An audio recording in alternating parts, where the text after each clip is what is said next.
बाबा आज हमें कहते हैं कि विचार सागर मंथन करना है, अपने आप से बातें करनी है ना, कि बाबा आप कितने मीठे हो, हम आपके जैसे मीठे बनेंगे। आप जैसे ज्ञान सागर हो, ऐसे हम भी मास्टर ज्ञान सागर बन सबको ज्ञान सुनाएंगे, है ना। तो बाबा हमें बहुत सारी ऐसी बातें कहते हैं। बाबा हमें कहते हैं कि किसी को नाराज नहीं करेंगे, है ना। मैं आत्मा, मेरा स्वधर्म शांति है, उस शांति में स्थित होकर रहेंगे। तो बाबा कहते हैं ये जो अपने आप से बातें करने की विधि है, ये बाबा हमें सिखाते हैं। ये जो आज बाबा हमें सिखा रहे हैं, ये अपने आप से अपने बारे में बातें करने और अपने पिता के बारे में बातें करने की विधि सिखा रहे हैं। हमें रावण ने सिखाया है अपने आप से दूसरों के बारे में बातें करो, परिस्थितियों के बारे में बातें करो, है ना। यही सिखाया है हमें। रावण ने क्या सिखाया है कि अपने आप से दूसरों के बारे में बातें करो। वो ऐसा है, वो वैसा है, वो ऐसा क्यों करता है, वो वैसा क्यों करता है, उसको तो ऐसा नहीं करना चाहिए, है ना। या परिस्थितियों के बारे में, परिस्थिति इतनी बुरी है, कल पता नहीं क्या हो जाए। तो ये सारी बातें जो हम करते आए हैं वो है वो है परचिंतन। और बाबा हमें क्या सिखा रहे हैं? स्वचिंतन और परमात्म चिंतन। स्वचिंतन और परमात्म चिंतन। तो अपने आप से स्वचिंतन करने से, परमात्म चिंतन करने से अपना स्वरूप, अपना स्वधर्म स्पष्ट होगा, ना। अपना स्वरूप और अपना स्वधर्म स्पष्ट होगा। हर एक को अपने स्वधर्म की रक्षा करनी है। तो जितना हम स्वचिंतन करेंगे, हमारा अपना स्वधर्म जैसे स्पष्ट होता जाएगा, हम अपने स्वधर्म में स्थित होते जाएंगे। तो बाबा ये हमें बार बार सिखाते हैं कि, और ये आज बाबा यूज़ करते हैं शब्द की, ये परफेक्ट बनने की विधि है। इससे हम परफेक्ट बन जाएंगे। देखो, कई बार जब कोर्स होता है तो हम एक प्रश्न पूछते हैं सबसे कि आपका परिचय क्या है। तो वो कहते हैं कि हमारा नाम, जेंडर, है ना, एज, एजुकेशनल क्वालिफिकेशन, डेजिग्नेशन, ये हमारा परिचय है। तो फिर उनको पूछते हैं कि ये तो सारा आपके सीवी में लिखा होता है ना, आप जब रेज्यूमे बनाते हैं तो ये सारी बातें तो उसमें लिखी होती हैं। आपका नाम, जेंडर, एज, है ना, आपके इंटरेस्ट, लाइक, डिसलाइक, सब उसमें लिखा होता है। कितना आप पढ़े हैं, क्या क्वालिफाइड हैं, सब लिखा होता है। साथ में एक फ़ोटो भी चिपकी होती है, तो आपका चेहरा भी दिखता है शरीर का, है ना। लेकिन किसी को भी पूछो जिसने आपका रिज्यूमे पढ़ा है, क्या वो आपको जानता है? मैं कहूँ मैंने तो आपका रिज्यूमे पढ़ा है, मैं आपको पूरा जानती हूँ, तो आप कहेंगे नहीं, वो आप मुझे थोड़ी जानते हैं। क्यों? क्योंकि ये तो स्टैटिस्टिक्स है, फिजिकल स्टैट्स, शरीर के स्टैट्स हैं। ये तो शरीर के, है ना, हाइट, वेट या एजुकेशनल क्वालिफिकेशन या जो भी है, ये तो सब फिजिकल स्टैटिस्टिक्स है। लेकिन फिर प्रश्न उठता है कि फिर मैं कौन हूँ? तो व्यक्ति कहता है कि मैं अपनी नेचर हूँ, मेरी जो नेचर है, हैबिट्स हैं। लेकिन फिर उसको पूछो क्या वो डिफाइंड है?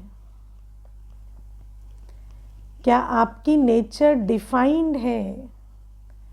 क्या आपके अंदर ऐसी कोई क्वालिटी है जो किसी परिस्थिति में नहीं बदलती?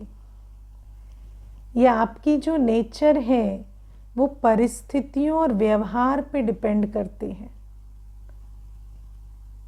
ना। तो अगर हमारी नेचर कंसिस्टेंट ही नहीं है, हमारे अंदर कोई ऐसा गुण ही नहीं है जो जिसको हम कहें कि ये सदा रहता है, अगर हमारी अवस्था परिस्थिति और व्यवहार के अनुसार बदलती रहती है तो मेरा अपना अस्तित्व क्या है, मेरे अपना धर्म क्या है, मेरी अपनी पहचान क्या है, मेरी क्वालिटी क्या है ना। जो फिजिकल स्टेटिस्टिक्स है वो तो हर साल बदलेंगे ही, एज आपकी बदलती रहेगी है ना। आपका बाकी स्वरूप भी, जैसे फ़ोटो भी है, पुरानी फ़ोटो होगी तो पहचानेंगे भी नहीं है ना। फ़ोटो भी आपकी हर 5 साल में चेंज करने पड़ते हैं। तो सारा कुछ तो बदल रहा है और जो अंदर है, जो कांस्टेंट होना चाहिए, वो भी चेंज हो रहा है। तो शिव बाबा हमें कहते हैं कि जब तक तुम अपने आप को ही नहीं जानते तो फिर बाकी कर्मों में, क्योंकि कर्म तो वैसे होंगे जैसा मैं हूँ है ना। और कर्म कुशलता, परफेक्शन कैसे आएगा, जब हम कॉन्स्टेंटली श्रेष्ठ कर्म करेंगे। लेकिन श्रेष्ठ कर्म तो तब करेंगे ना जब हमारी स्थिति कॉन्स्टेंटली श्रेष्ठ रहेगी। लेकिन अगर मेरी स्थिति परिस्थिति के हिसाब से बार बार बदलती रहती है तो फिर मेरे कर्म कहाँ से श्रेष्ठ होंगे और मैं कहाँ से परफेक्ट बनूंगा, है ना। इसीलिए तो रोज़ सोचते हैं सुबह उठ के कि आज सारे दिन में एक भी कंप्लेन नहीं करेंगे, और रात तक कंप्लेन की लिस्ट बन जाती है। क्यों? क्योंकि परिस्थिति ऐसी हो गई, उन्होंने ऐसा कह दिया, ये ऐसा हो गया। तो जब तक हम ये नहीं समझेंगे कि मेरी स्वस्थिति, मैं कैसा हूँ, मैं किसके जैसा हूँ, क्योंकि देखो हम जब अपने आप को पहचानते हैं तो हमें एक रेफरेंस पॉइंट भी चाहिए, है ना। अब व्यक्ति कहता है तुम्हें अच्छा बनना है, तो पहले पूछो अच्छा कौन है, किसके जैसा बनना है ना। पहला प्रश्न आता है अच्छा बनना है तो किसके जैसा बनना है, कौन अच्छा है ना। तो हर एक जो है वो तो नंबरवार है, कोई भी परफेक्ट नहीं है। तो बाबा कहते लेकिन अब तुम्हारे पास एक परफेक्ट है, शिव बाबा, है ना। तो जैसे मेरा बाबा परफेक्ट है ऐसे मुझे बनना है, ये लक्ष्य रखना है। मुझे ना इधर देखना है, ना उधर देखना है, ना इसको देखना है, ना उसको देखना है। मुझे मेरे बाबा को देखना है, मुझे बाबा जैसा बनना है। मुझे अपने स्वधर्म को बार बार स्मृति में लाना है, और जो स्मृति होगी, जैसी हमारे अंदर स्मृति होगी वैसा हमारा कर्म होगा। तो जब हम बार बार मेरा बाबा कैसा है तो मुझ ईश्वरीय संतान को कैसा होना है ना, या मेरा स्वधर्म कैसा है और मेरा कर्म कैसा है, ये बार बार जब हम चेक करेंगे तब जाकर धीरे धीरे परफेक्ट बनेंगे। तो आज बाबा हमें स्वचिंतन और परमात्म चिंतन, अपने आप को शिव बाबा की संतान के रूप में, शिव बाबा के गुणों से समान के रूप में देखना बार बार सिखाते हैं। यही है परफेक्ट बनने की विधि, है ना।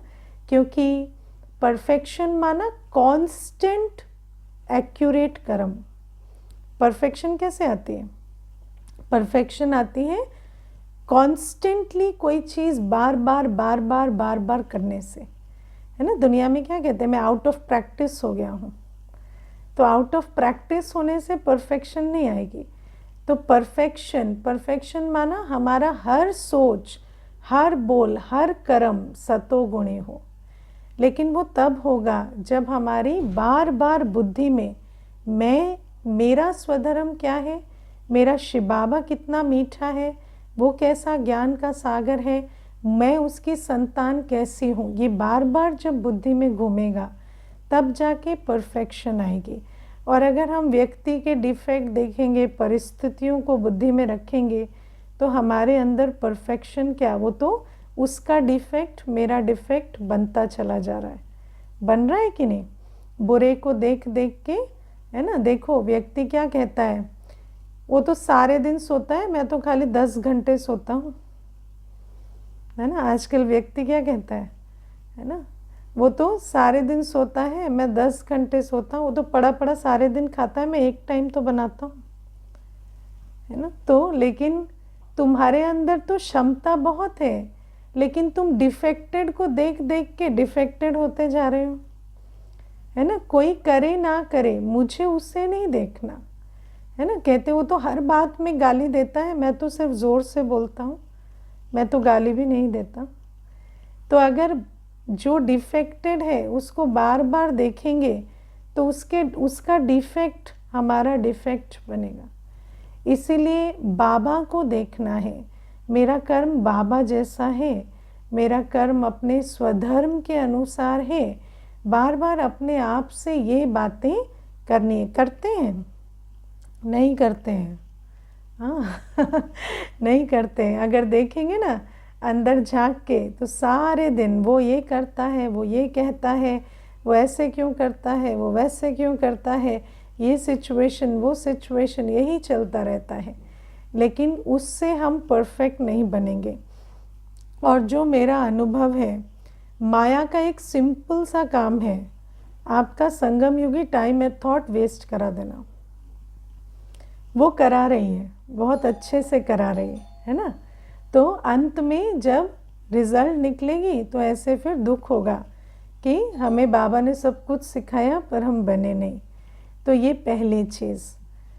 फिर आज बाबा हमें कहते हैं हर एक के प्रति, है ना, रहम, दया भाव और कृपा दृष्टि रखने वाले ही महान आत्मा है ना। क्योंकि जैसा हमारा भाव होता है, जैसे हमारी दृष्टि होती है, वैसा ही हमें दिखाई देता है ना। तो अगर हम कृपा भाव, दया भाव और कृपा दृष्टि रखेंगे तो हमें हर एक के प्रति ये दिखाई देगा कि हम उनके लिए क्या कर सकते हैं। अगर दया भाव कृपा दृष्टि होगी तो, और नहीं तो हमेशा ये दिखाई देगा कि ये कर सकते हैं, ये नहीं कर रहे। ठीक है ना। तो इसीलिए बाबा कहते हैं महान आत्मा, माना संगम युग में जो आत्मा दाता है वही महान आत्मा है। और वो जो महान आत्मा है, वो महान आत्मा सबसे पहले, महान आत्मा की क्वालिटी क्या होती? कंपैशन, है ना, हर एक के प्रति दया भाव कृपा दृष्टि। लेकिन वो कंपैशन तब आती है जब आप समझते हैं कि हर आत्मा, है ना, 84वें जन्म में डिप्लीटेड है और हर आत्मा अपना बेस्ट कर रही है। हाल जब हो सकता है वो बेस्ट मेरे लिए बेस्ट ना हो, लेकिन हर आत्मा अपनी कोशिश कर रही है। ये फेथ रखने से हमें हर एक के प्रति दया भाव कृपा दृष्टि रहती है और हम महान आत्मा बनते हैं।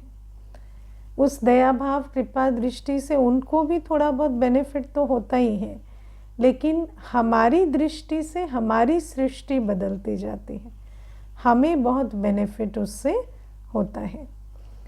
आज बाबा ने चक्र के बारे में बहुत बातें कही, सबने मुरली सुनी भी है।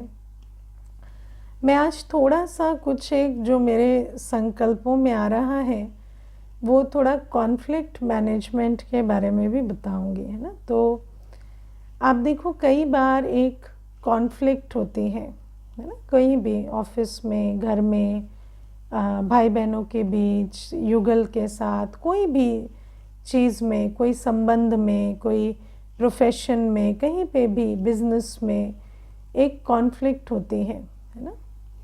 जब वो कॉन्फ्लिक्ट होती है तो उसको रिजॉल्व करना क्यों ज़रूरी होता है ना, इसको हमें सोचना है। कई बार ऐसा होता है कि वो जो कॉन्फ्लिक्ट है उसको रिजॉल्व नहीं करने से भी आपको ज़्यादा कोई नुकसान नहीं हो रहा है ना। कई बार ऐसा होता है कि अगर वो कॉन्फ्लिक्ट रहता भी है तो भी आप अपनी स्थिति को भी मेंटेन कर पा रहे हैं और अपनी जो भी आपकी जो बिज़नेस है या जो आपका परिवार में जो कार्य है, जो भी है वो चल रहा है।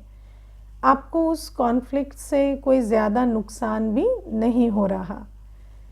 लेकिन फिर भी बाबा कहेंगे कि उस कॉन्फ्लिक्ट को रिजॉल्व करो, है ना। तो ऐसा क्यों? क्योंकि जब एक कॉन्फ्लिक्ट होता है तो कई बार हम सोचते हैं कि हमारा ज़्यादा नुकसान नहीं हो रहा या हमारी पोजीशन तो बड़ी है तो इस कारण से नुकसान तो सामने वाले का हो रहा है, तो सामने वाला ही सोचे कि मुझे इसको रिजॉल्व करना है, वो 5-10 बार अप्रोच भी कर रहा है तो भी आप अड़े हुए हैं, ऐसा भी कई बार देखने में आता है। लेकिन जब एक कॉन्फ्लिक्ट होता है तो जो हमारा संगम युगी कर्तव्य है, हमारा संगम युगी कर्तव्य क्या है कि हम इस सारी दुनिया को शांत पवित्र सुख स्वरूप बनाएं। तो जो कलेक्टिव एनर्जी है वो कैसे जा रही है, उसमें तो है ना, उसमें खींचतान है, उसमें दुख है कि नहीं। हर एक के अंदर संकल्प जो है वो अच्छे नहीं चल रहे हैं। तो वो जो हमारा संगम युगी लक्ष्य है कि सृष्टि में वाइब्रेशन शांति की हो, सुख की हो, स्नेह की हो, वो वाइब्रेशन तो हम नहीं ला पा रहे ना, प्योरिटी नहीं है वायुमंडल में। तो बाबा हमें कहते हैं इसीलिए जो भी आप देखो दुनिया में साइकोलॉजी में भी इसको कहते हैं अनफिनिश्ड बिजनेस, है ना। ये जो अनफिनिश्ड बिजनेस होता है ना, जहाँ पर हमारे अंदर कोई भी बात है या किसी के अंदर कोई बात है हमारे लिए, वो जब रहती है तो ये एक कर्म का ऐसा खाता है जो बार बार आपको एक दूसरे के साथ आना पड़ेगा जब तक वो सॉल्व नहीं हो जाता। तो जब तक वो कॉन्फ्लिक्ट सॉल्व नहीं होता, अगर आपके और उनके बीच में कोई अंदर बात है तो बार बार आप टकराएंगे, बार बार ड्रामा अनुसार आपको एक दूसरे के साथ आना पड़ेगा और उसको रिजॉल्व करना ही पड़ेगा। इसीलिए सबसे पहली चीज़ है, हम जब एक कॉन्फ्लिक्ट होता है तो अपने ब्राह्मण जो हमारी ये ब्राह्मण जीवन है उसकी रिस्पॉन्सिबिलिटी है कि हम एक कॉन्फ्लिक्ट को रिजॉल्व करने की इच्छा रखें, है ना। सिर्फ कहें नहीं कि हमें रिजॉल्व करने का मन है, लेकिन हम ये ना सोचें मेरी पोजीशन पावरफुल है तो मुझे क्या फ़र्क पड़ता है, या मेरा तो कोई नुकसान नहीं हो रहा तो मुझे क्या फ़र्क पड़ता है। कॉन्फ्लिक्ट रेजोल्यूशन के लिए हमारी दिल होनी चाहिए, ये एक ईश्वरीय कर्तव्य है, ये सृष्टि की बात है, ये वाइब्रेशन की बात है जो हमें करनी ही चाहिए। अब कॉन्फ्लिक्ट रेजोल्यूशन होता कैसे है, तो आप देखो जैसे जब हम कॉन्फ्लिक्ट की बात करते हैं तो वो कॉन्फ्लिक्ट होता है जब बहुत समय तक आत्मा के प्रति बहुत नेगेटिव थॉट चले हैं, है ना। किसी भी मिसअंडरस्टैंडिंग हो, कोई कारण हो, लेकिन बहुत काल तक जब बहुत सारे संकल्प चले होते हैं तो वो जो संकल्पों का सारा वो चक्रव्यूह बना होता है वो ही कॉन्फ्लिक्ट क्रिएट करता है। उसी के अंदर हमारी जो वो एनर्जी है वो ऐसे ब्लॉक हो जाती है। तो बाबा हमें बताते हैं कि अब जो नकारात्मक संकल्प चले हैं और उसका जो चक्रव्यूह बना है उसको तोड़ेंगे कैसे, उतने ही सकारात्मक संकल्प चला के, है ना। तो अब मानो देखो एक कॉन्फ्लिक्ट होता है तो उसमें सिर्फ संकल्प तो नहीं होते ना, बोल भी होते हैं, कर्म भी होते हैं, सब कुछ ही हो जाता है। क्योंकि ऐसा तो नहीं है कि सिर्फ संकल्प चलाते हैं, जब बोलने की बारी आती तो बोलते भी हैं, जब कर्म करने की बारी आती है तो कर्म भी करते हैं। तो वो जो सारा कुछ, वो जो उस देभान की ऊर्जा से जो भी नकारात्मक वायुमंडल बनाया है, उस वायुमंडल के अंदर हमारी भी जो हमारा भी जो कर्म बंधन है वो जैसे बना हुआ है, और वो कर्म बंधन हमें भी खींचता रहेगा। भले ही हम सोचें कि वर्तमान समय हमें कोई फ़र्क नहीं पड़ रहा, लेकिन इस अनफिनिश्ड बिजनेस को अनफिनिश्ड नहीं रख सकते, कुछ ना कुछ तो सेटलमेंट करना ही पड़ेगा। तो बाबा हमें कहते हैं कि अब मान लीजिए जिसके साथ भी आपका वो झमेला है उसके साथ आप बात भी नहीं कर सकते, उनके साथ आपकी जो सिचुएशन है वो ऐसी है कि वो बात करने के लिए भी नाराज़ है। तो पहले तो जो आपके अंदर जो संकल्प चलते हैं ना कि वो ना करें तो हम भी क्यों करें, या रहने दो, है ना। तो रहने दो ठीक है, रहने दो करने से भी वो जो कर्म का खाता है वो रहता है, वो कर्म बंधन वहाँ अटका रहता है।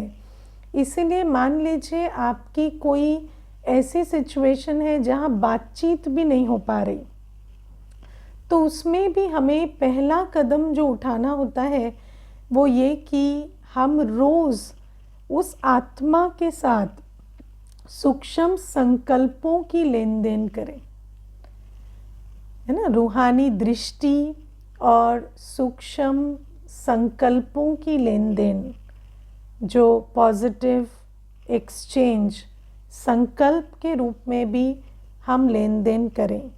जब हम बाबा के साथ बहुत अच्छा योग लगा लेते हैं, हमारी स्थिति बहुत अच्छी है, तो हम उस आत्मा को भी इमर्ज करके बाबा के साथ बैठकर उसको भी एक रूहानी दृष्टि और थोड़ा सूक्ष्म संकल्पों की लेन देन, श्रेष्ठ संकल्पों की लेन देन उसके साथ ज़रूर करें।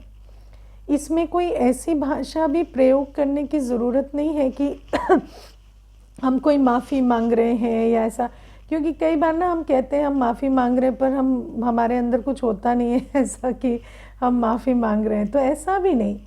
पर बस स्नेह की भी लेन देन कि आप आत्मा भाई हैं, आत्मा बहन हैं, हमारा आपसे स्नेह है, उस वो जो शुभ भावना, शुभ कामना उस आत्मा को देना, है ना।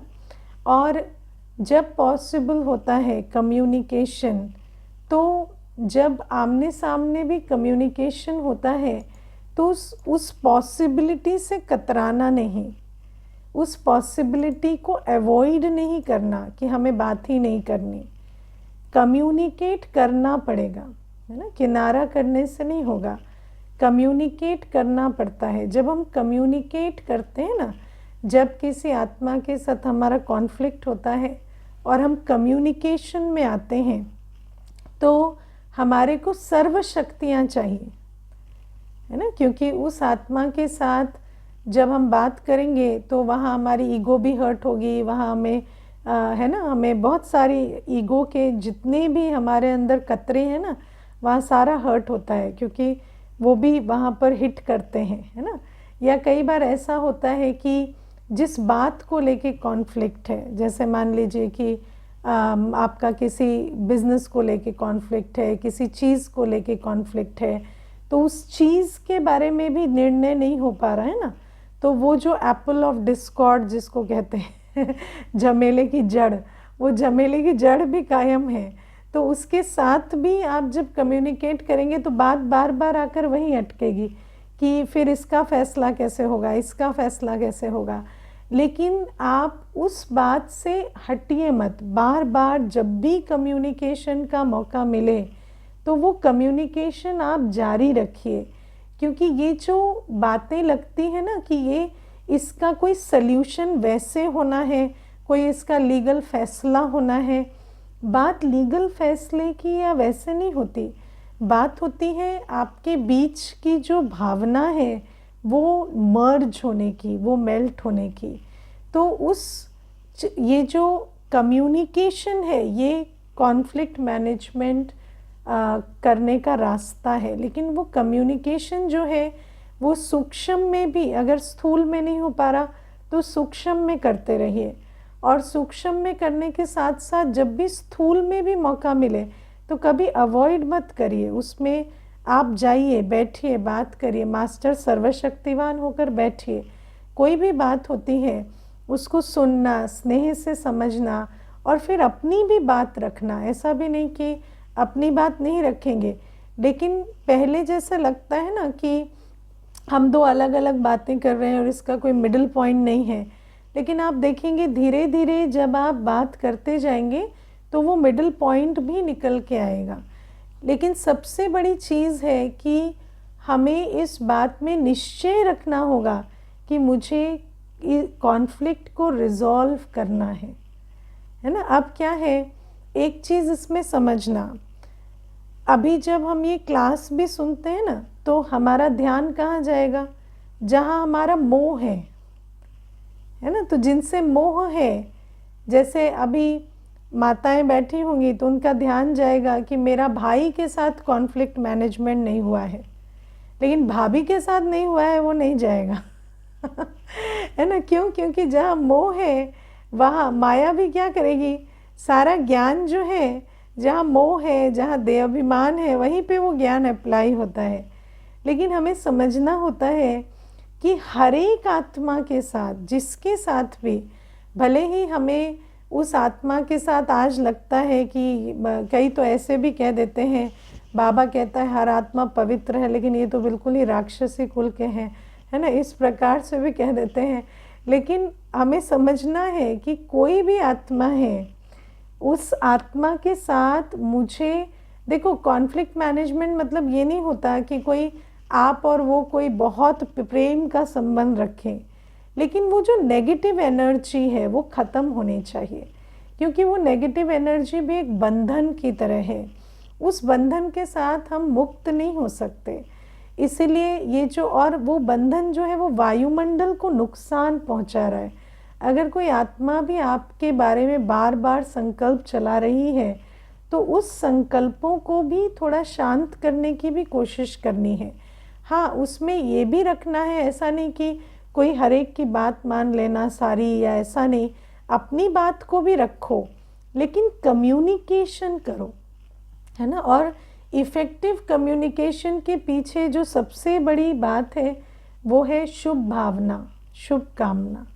जहाँ शुभ भावना, शुभ कामना होती है, भाई भाई की दृष्टि होती है, तो अपनी दृष्टि पर, वृत्ति पर काम करना है। और उस दृष्टि वृत्ति को ठीक करके, वो भले ही आप स्थूल में भी नहीं बात कर रहे, लेकिन रोज़ थोड़ा सा, जब आपका योग बाबा से अच्छा लग जाए, कुछ शक्ति भरी हो, उस समय उस आत्मा के साथ भी आपको वो कॉन्फ्लिक्ट रेजोल्यूशन करना है। और ये जो हम संकल्पों के लेवल पे करते हैं, ये बहुत काम करता है ना। और धीरे धीरे आपकी भावना से उनकी भावना बदलेगी, आपके संकल्पों से उनके संकल्प भी बदलेंगे। लेकिन आपको हड़बड़ाना नहीं है कि भाई हम 1 साल से कर रहे हैं, ये हो नहीं रहा। हो सकता है कई जन्मों का खाता है, तो ऐसे 1 साल में भी ना पूरा हो, धीरे धीरे हो, लेकिन आप करते जाएं। और आप इसे ये ना समझें कि इसका लक्ष्य कोई उस आत्मा से को संतुष्ट करना है, लेकिन आप ये समझें कि इसका लक्ष्य मेरी ब्राह्मण जीवन की जो ड्यूटी है वो पूरी करना है।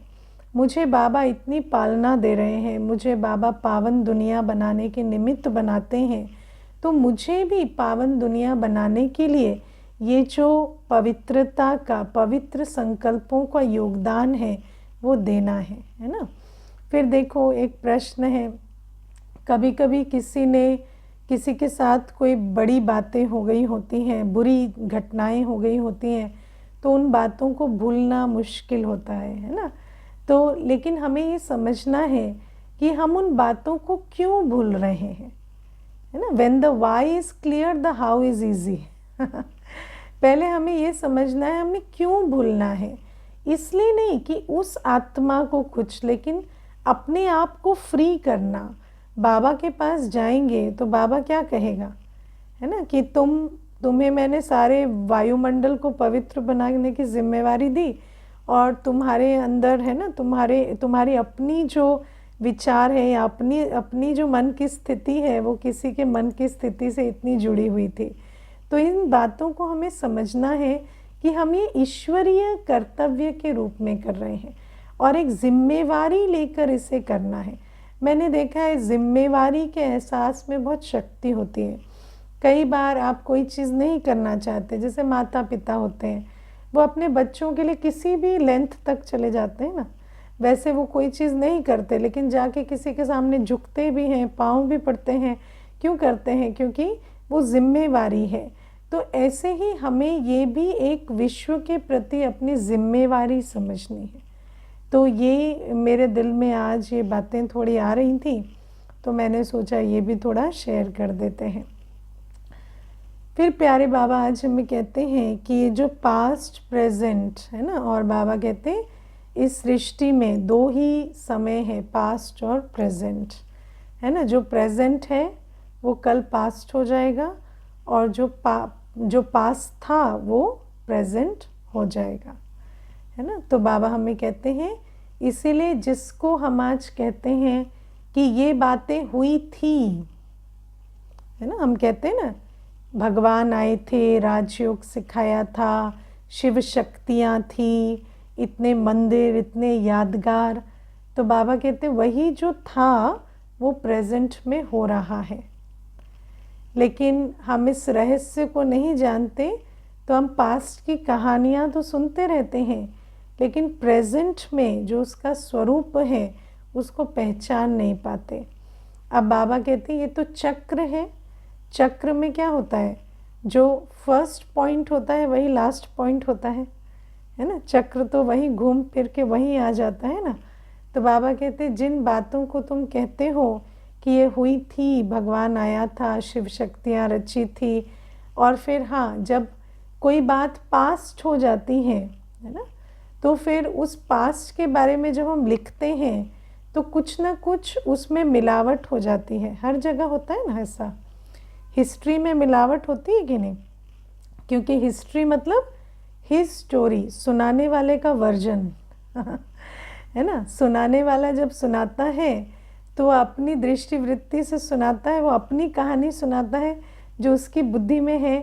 तो जब हम ये पास्ट की बातें सुनते हैं, जब यादगार शास्त्र पढ़ते हैं या कोई भी चीज़ पढ़ते हैं, तो उसमें बहुत सारी ऐसी बातें आ गई हैं जो सत्य घटना के अनुकूल नहीं है। तो बाबा जब आते हैं तो हमें सत्य समझाते हैं कि ऐसा नहीं कि श्री कृष्ण आए थे 5000 वर्ष पहले, मैं आया था और मैं अभी फिर आया हूँ, और मैं राजयोग सिखाता हूँ, मैं पतित से पावन बनाता हूँ, और मेरे साथ मैं अकेला नहीं हूँ, तुम शिव शक्तियाँ भी हो जिनका गायन है। तो वही यादगार मंदिर जो तुम आसपास देख रहे हो, वही कर्तव्य आज फिर से चल रहा है। और बाबा हमें कहते हैं सारा जो मदार है, सारा फाउंडेशन गीता पर है। गीता में ही लिखा है जब जब धर्म की ग्लानि होगी मैं हर बार आऊँगा। तो गीता में ये हर बार आने की बात लिखी हुई है। और बाबा कहते गीता में ही राजयोग सिखाकर राजाओं का राजा, देवता बनाने की बात भी लिखी हुई है। लेकिन गीता खंडन हो गई क्योंकि देहधारी का नाम डाल दिया, है ना, और युगे युगे डाल दिया। और क्योंकि देहधारी का नाम डाल दिया, आज भी व्यक्ति ढूंढ रहा है श्री कृष्ण कहाँ आए, जन्म ले, हम उनसे मिलें। मुझे याद है मैं एक बार मेट्रो में जा रही थी, तो मेरे पास में एक भाई खड़ा था। वो मुझे कहता है कि आप मुझे एक प्रश्न का उत्तर दीजिए। मैंने कहा हाँ। तो कहते हैं श्री कृष्ण का कल की अवतार कब होगा, वो ऐसे घोड़े पे आएंगे कहते हैं, तो वो कब होगा। तो मैंने कहा वो तो आ गए, बाकी घोड़े को आप पहचान नहीं रहे हैं, और भगवान भी जो है वो उस रूप से नहीं आए हैं तो आप पहचान नहीं रहे हैं। बाकी मैंने उसको परिचय दिया कि ऐसे ब्रह्मा बाबा के तन में शिव बाबा आए हैं, और भगवान तो निराकार ही होगा। लेकिन आप देखो ये सारी बातें बुद्धि में हैं, तो व्यक्ति इंतज़ार तो कर रहा है, सब सोच रहे हैं कि कब श्री कृष्ण आए, कब हमें दोबारा से, है ना, गीता का ज्ञान दें। लेकिन ये नहीं समझ पाते कि वो जो कहानी लिखी गई उसमें देहधारी का नाम डाल दिया। तो यादगार शास्त्रों में, मूर्तियों में नाम जिसका डाला है और जो एक्चुअल है वो अलग है। अब आप देखो जैसे आजकल क्या होता है, बायोग्राफीज़ बनती है, देखा है ना आपने, आजकल फिल्में भी जो बनती हैं किसी के जीवन के आधार पे बनती हैं। तो कई बार क्या होता है कि आप उस हीरो को देख रहे हैं सारा एक्ट करते हुए, फिर आप उस व्यक्ति को देखते हैं जो एक्चुअल उसका, है ना, एक्टर है।